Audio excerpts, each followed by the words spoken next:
Are you confused? Do you feel hurt inside? A sense of divisions? Lost? In any way? Do you ever suffer from aggressive or fearful thoughts? Do you ever find yourself wanting to run away or to suppress, only to find the same mental movements returning to consciousness over and over again? Is there a war of sorts taking place inside of you? This is a troubled world. No one need convince any other of this fact.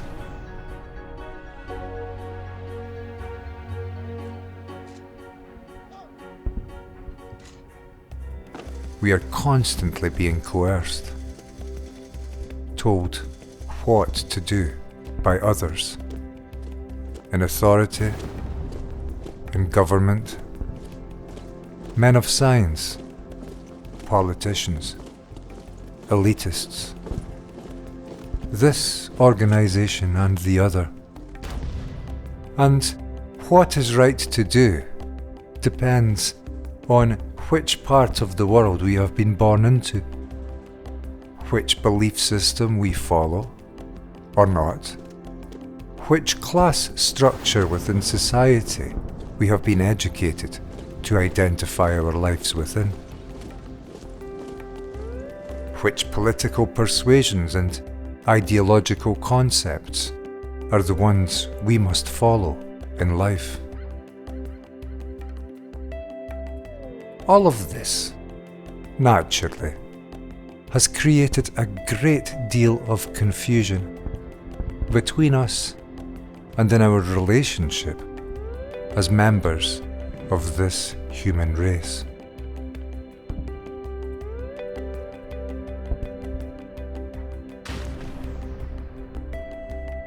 Living within mental confusion, as we do, acting not from any solid ground of our own deep and comprehensive understanding of great truths of life. Rather, we are fueled daily by accepted, repetitive ideologies and dogmas. Information we have been programmed to accept to find a sense of psychological security within. Traditional religion is one such example. There are over 4,200 traditional religions in this world, and each adherent of each one of these religions views their world through their educated knowledge, and naturally comes to view a differing world to all others. Knowledge divides us, and division is an absolute necessity for conflict and war. We all project our knowledge we gain a sense of inner security living within, out onto our external world. And in doing so, each of us looks through a different inner psychological structure onto our shared world, which, without such inner divisive psychological activities, would be absolutely identical for each one of us. We destroy all harmony between us because of this inner activity we are all constantly engaged within. And we do this in every single area of our lives.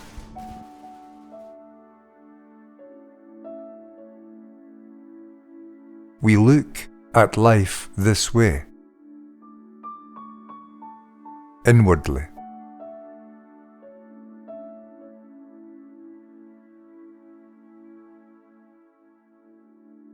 And outwardly. We break our lives into pieces. Onto the universe, and at what we call ourselves, our thinking processes. A man born a prince projects his educated, unquestioned grandeur out from his very learned brain cells.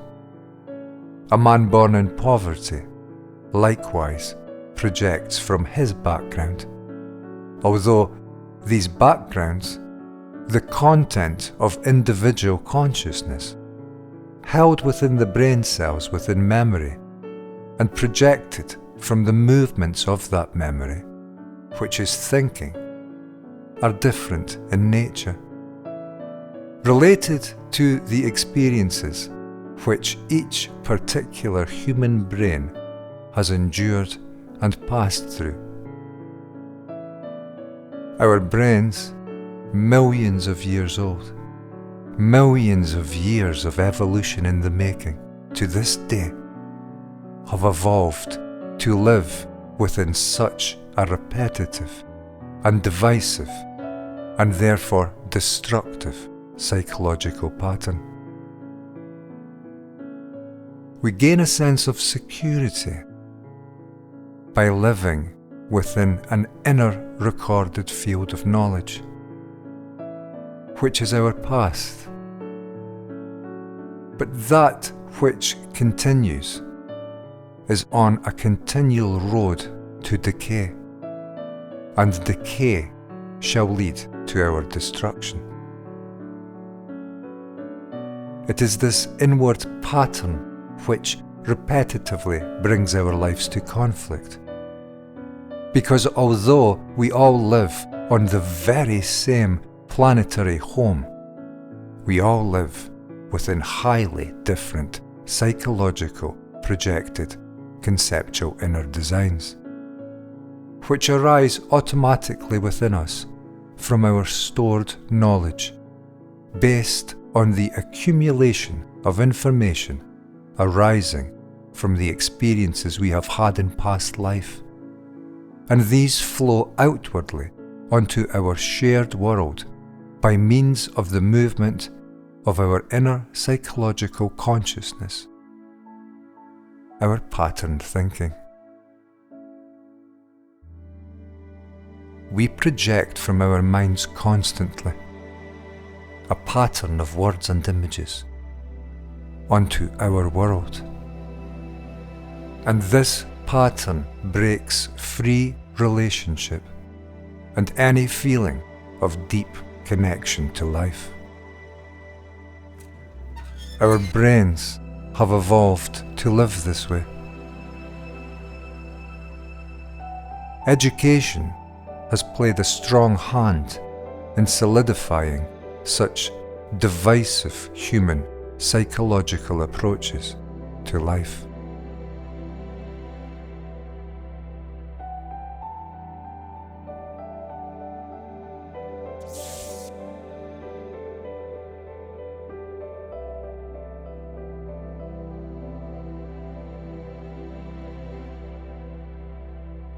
This is verifiable information to anyone who has an ability of any real description to watch and consider the movements of their brain, which is to watch thought in moment-by-moment activity.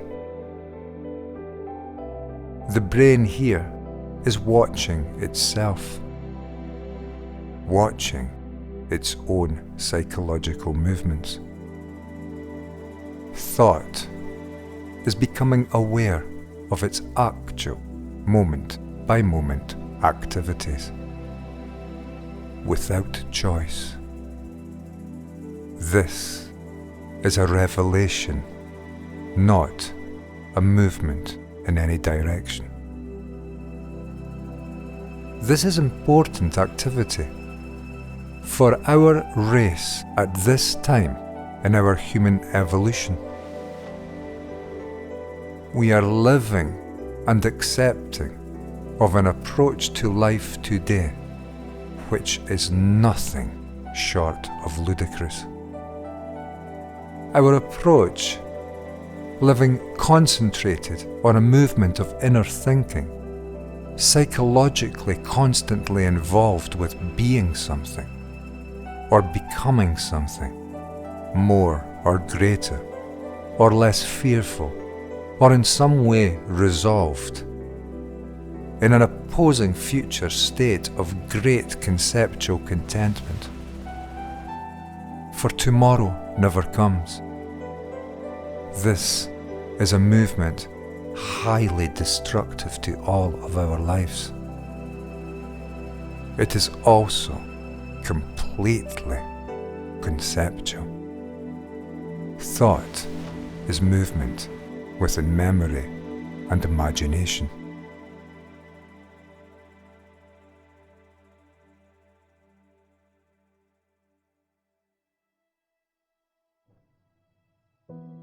Thought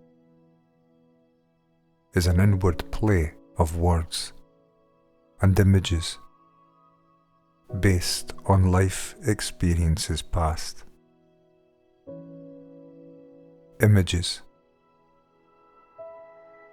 illusions, desires, pleasures, hurts, pains, jealousies, anxieties, depressions, desires, beliefs, all memories,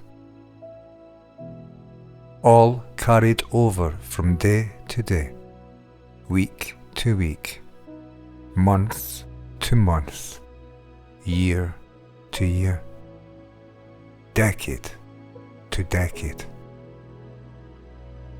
In an inner conceptual mundanity, which truly denies any relationship to the true beauty of life, which is vast and incomprehensible to the field of thought. Thought after thought after thought after thought.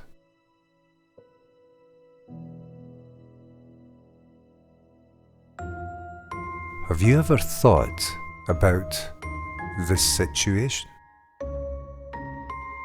In living this way, this mechanical, automatic, fearful, programmed, computer-like activity of living constantly in a field of psychological images and words, and denying access to the actual incredible beauty and sacred quality of life being born constantly all around,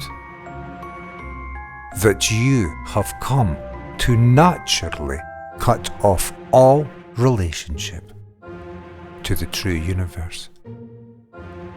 Behind your patterned daily thinking. This is a sorrowful affair. Look at it.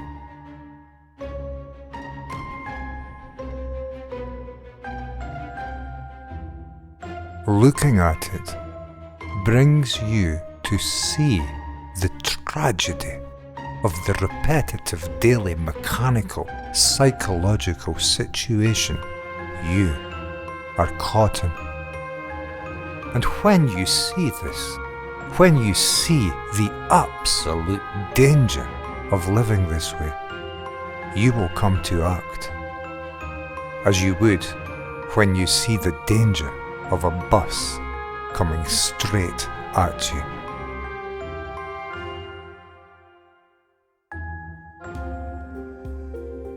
The way we live allows for a feeling of detachment.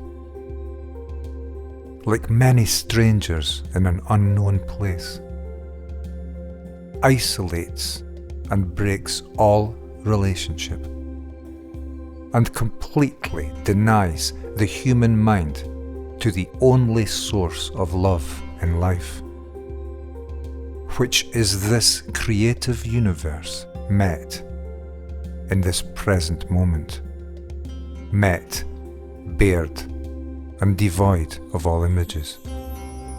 Love is a sister to creation, and creation is only found in this living moment.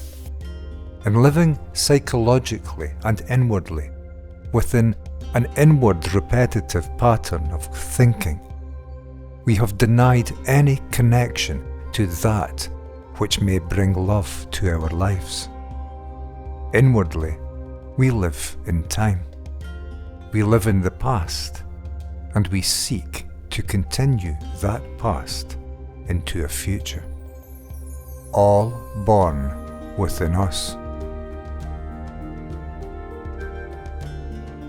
And so our lives have become hard, brittle, conflicted, and warring, because we are living as a movement of inner disorder. Our order has become an oppression by men seeking power and fortune over the lives of others, and seeking to maintain such positions. We have lost sight of all love, obviously. We have profit. We have measurement by the bucket load. But we have lost the most valuable of all. We have lost a great treasure.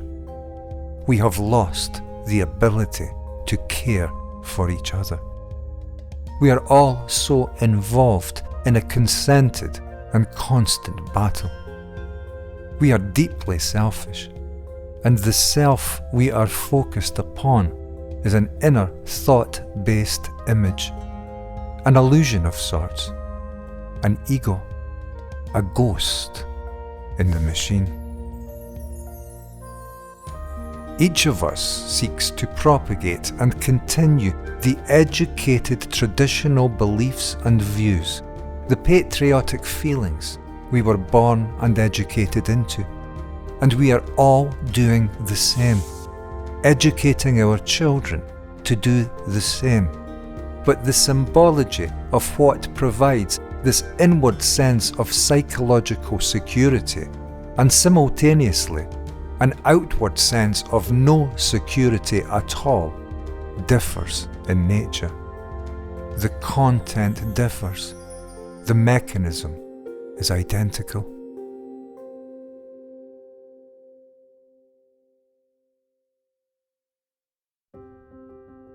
We have projected and come to find security living and possessing differing inner images arising from our educated brain cells themselves. We are divided because we so think differently, and we have been educated to think differently.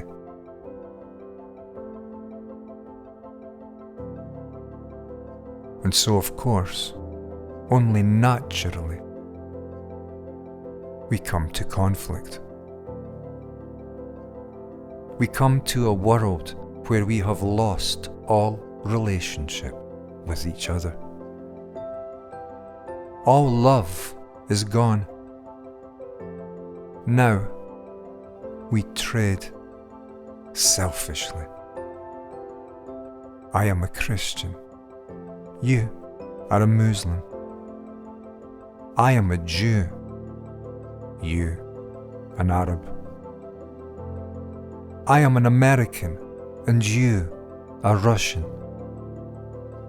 I belong to NATO, and you are a Russian. I am royalty, and you are a pauper. I am an elitist, and you belong to the masses. in every area where we come to find an inward identification to a certain group of people continued in memory to any group of people, religious, cultural, wealth, class-based, patriotic, whatever the division, we come to find conflict. And where we find conflict, we come to find war and death and continual suffering. We have just found the root of what brings our race to conflict. It is division. And we are divided on every level today, psychologically, in every way. And our world is full of weapons enough to kill us all. Every one of us. Many times over.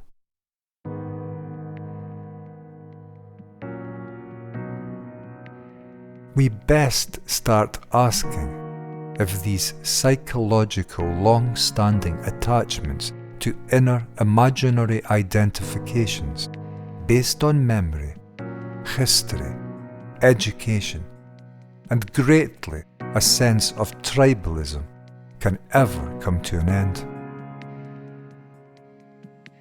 If we cannot change from living in this divisive psychological manner, we are going to bring tragedy after tragedy after tragedy to our race.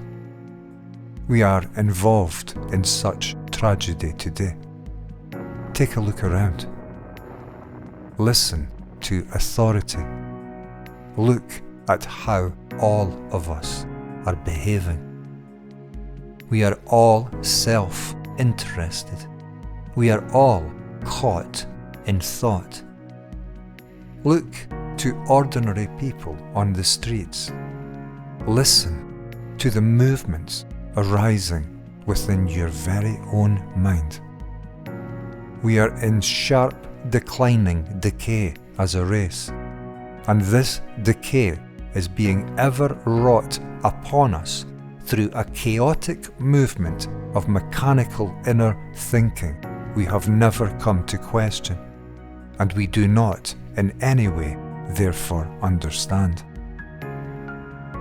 Might we turn our attention away from our outer world? It is crazy there, I know, but the outer world comes from our inner world. The inner world is where we need look to truly change ourselves, and so, by extension, to come to change our conflicted lives.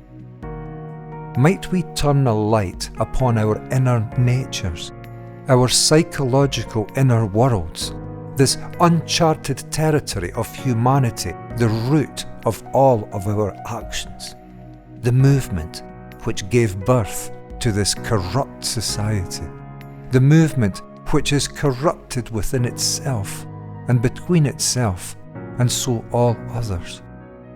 I do not see how our world changes unless that which has guided the total corruption of the world we see today can come to change. That which need change is that which we are.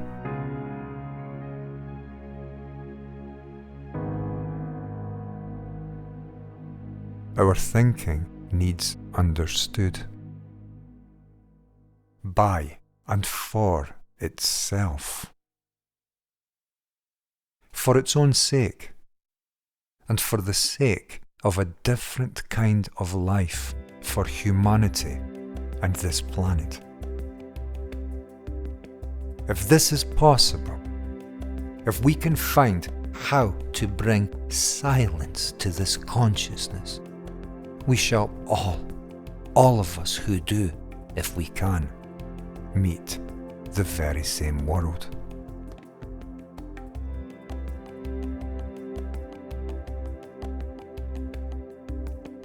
Because we will have stopped projecting anything from our own inward background onto the universe we meet in daily life.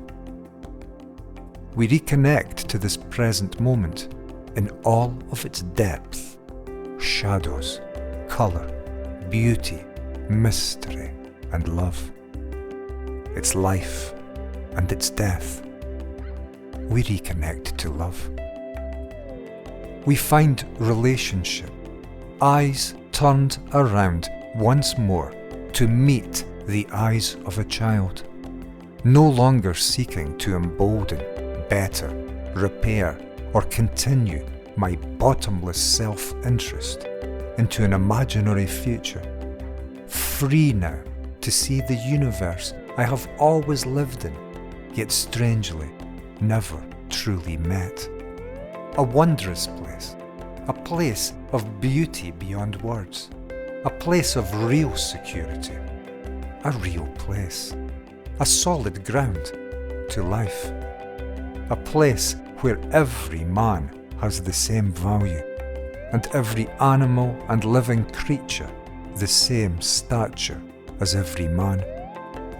A place where life, which man is part of, cares for life.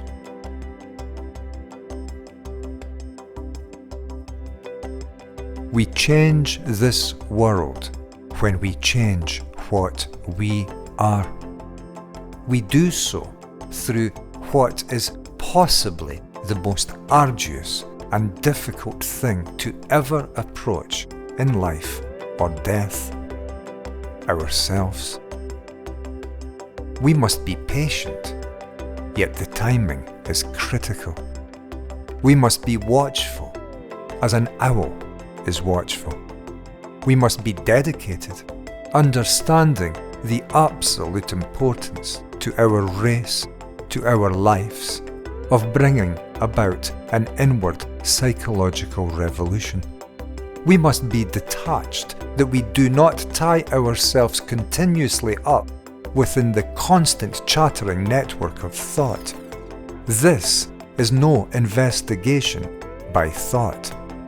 This is awakening sight to bring light to the inner movements which so limit and bring our lives to continual conflict.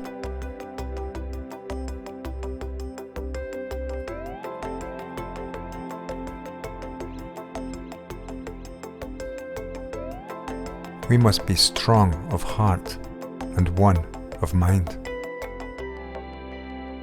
If we can meet and understand our patterns of inner educated and traditional lives, our personal history, our memories, our thinking, which now fuels our daily ongoing and progressive destructive divisive tendencies, we can perhaps come to discover that thought never had any place building an inner talking self out of its past. And in such inner discoveries, we may come to find the right place for thought, its home, not in the domineering and dictatorship of one group of identified men over another, not in me first, not in my domination over your life. One group, as they always do, as they always seek to, in constant competition with all, thought different yet identical in structure and nature, only differing in content, thinking themselves superior to another, every one and every group, more deserving, more right. But in the useful, practical applications of life, to build a home, to drive a car, to speak a language, and to engage in practical and rewarding work, to assist in the lives of all, and to be assisted, by the lives of all. If we can bring silence to the brain cells, we shall find peace in life. There is no other way. If we can bring peace to life, we are already living the change which this world needs to so desperately see. Nothing else comes close. If we are silent in mind, we are no longer ambitious. We are no longer divided one against another. And each of us is now living in harmony and seeing the very same world, now unobscured in vision, by no longer looking at life through inner, outwardly projected images and a sense of deep, traditional and educated, programmed self-interest. Seeing the same world, we shall come to naturally see the structure of true order. This universe is order. Our thinking minds are the root of our disorder. We are what needs to change. We need to investigate, to understand, to come to change. And now is the only time which has ever existed. When else can you act? Our past and our futures, the divided components of our inward psychological natures, live only within the movements of inner corrupted thinking. Where homes are needed, if we can see, we shall build them. If we can see, without the contamination of learned and educated, continuous inward self. Where children are dying from starvation, we shall naturally feed them in preference to storing and hoarding wealth in tax havens. For we shall have come to understand, not by thinking about it, not by arguing with each other, not by seeking gain, not by looking for profit, but in a much deeper connection of actual relationship. Relationship based on sight and vision and touch and smell and taste. We shall have come to our senses. And in coming to our senses, in moving away from the continual fascination with our past and our conceptual futures, we shall come to find a sense of relationship and care and empathy and love. We are all together here, none higher, none lower, all in creation in this very moment, all in love.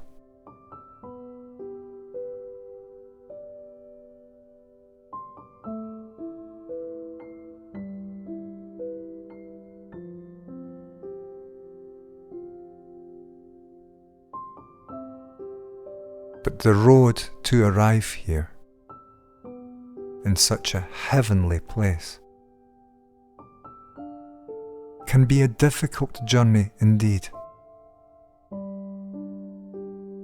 Though it will not harm, one need remain objective in observation and dedicated to the cause. Thought is a complexly structured machine, and we have long been sleeping. We are full of images, and images get hurt. What's the answer? Is anyone listening? Can anyone hear? Can anyone see? Can any one of us awaken? Can we put down the dream-like nightmare state of our inner so-called consciousness and meet this creative moment and a new shared world anew? Can we come to look at the wonder of where we are in amazement at the utter stupidity of how we have always lived our lives? You tell me. I don't know the answer,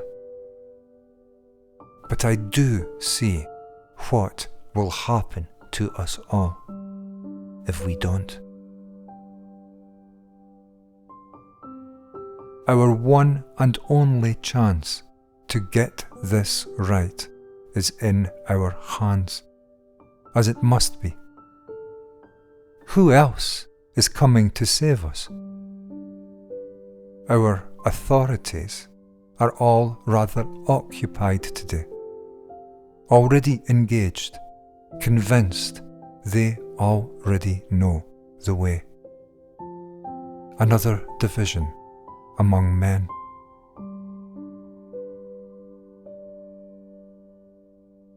Our world changes only if we can change, and our enemy is within us.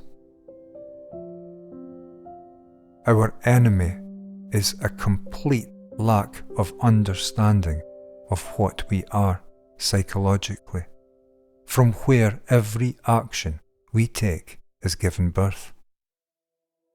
For any chance of a change to happen in our world, we must come to end how we live today. And to do so, we must come to understand how we function in our mechanical, thought-based activities, which bring so much stress to our lives.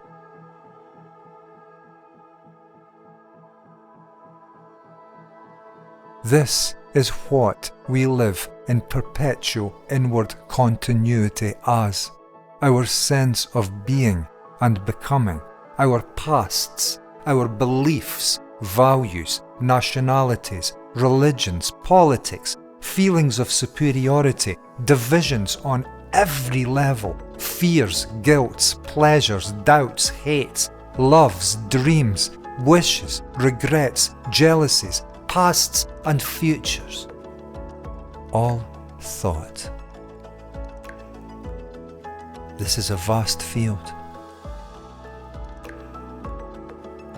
and the work may sound tough, but is it any easier than allowing our children and their children to meet always, forever, to meet always their deaths on a continual battlefield of humanity? Because look back, this is what they have always done.